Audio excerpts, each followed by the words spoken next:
কি হয়েছে দাদা? ফোন চুরি করে লিয়েছে আমার। কি ফোন মেরে লিয়েছে তোমার? এই চোরটা ফোন চুরি করে লিয়েছে আমার। এই চোরগুলোকে আমার দু চোখে দেখতে ইচ্ছে করে না। কাকা প্রথম থেকে বলো তো এখানে কি হয়েছে? পাশের পাড়ার বৌদির সাথে কথা বলতে যাচ্ছিলাম, এই চোর চুদার আমার ফোন নিয়ে পালাচ্ছিল, ওই জন্য গাছে বেঁধে মারছি। বেশ ঠিক আছে, তুমি চোরটাকে মারো, আমাকে বৌদির অ্যাড্রেসটা দাও, আমি ঘুরে আসি। আমার বৌদির অ্যাড্রেস তোমাকে কি গান মাথায় দেবো? আমার মাল আমি খাবো।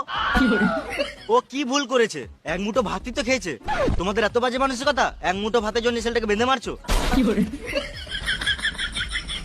ভাই তুই বল, আমি একবার ভাতের কথা বলেছি? চুপ করে আছিস কেন বল? ভাই বল, আমি একবার ভাতের কথা বলেছি? গাল দিবি না শুয়োরের বাচ্চা। বেশ, বেশি গাঁড় পাকাও মেরে লাভ নাই, ওইসব বাদ দাও, অনেক রাত হয়ে গেছে, সবাই নিজের নিজের ঘর যাও। আমাদের আবার আমি বুঝে নেবো, তোদেরকে বেশি গাঁড় গলাতে হয় না, তোরা ঘর যা।